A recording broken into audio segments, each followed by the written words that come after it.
Est-ce que vous pensez que lorsque l'Union européenne, parce que quand on s'était rendu là-bas en janvier dernier, au mois de mars, la commissaire européenne Johansson est venue sur place Oui, et a renégocié un accord avec les Mauritaniens. Johansson qui pourtant est en faveur de oui. l'immigration. Est-ce que vous pensez vraiment que lorsqu'elle fait des accords, elle est prise sérieusement sur la nécessité de contrôler les frontières par les pays avec lesquels elle fait un deal?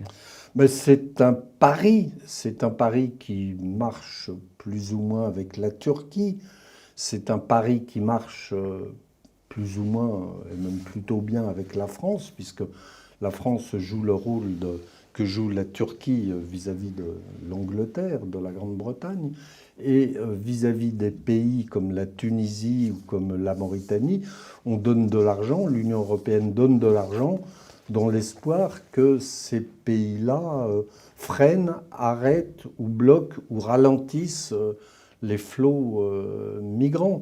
Mais effectivement, ça se heurte aussi à la question de la corruption des polices locales, des gardes locaux, etc. Est-ce que vous pensez que c'est une bonne solution aujourd'hui, en tout cas que c'est la solution, le fait d'externaliser nos frontières et de négocier ce type d'accord? Ça, c'est pas vraiment de l'externalisation. L'externalisation, c'est le cas de l'Italie qui externalise les demandes d'asile en Albanie, ou qui a essayé de le faire.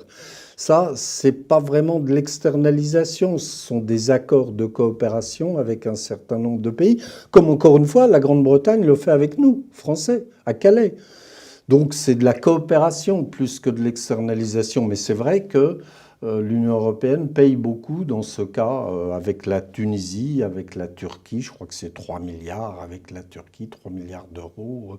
Avec la Mauritanie, avec le Sénégal également, des sommes moindres. Mais oui, c'est une forme de coopération assez développée, mais qui, encore une fois, si on la confiait totalement aux polices locales, la corruption étant ce qu'elle est, on n'y arriverait pas. Donc il faut qu'il y ait la Guardia civile, comme on le disait tout à l'heure.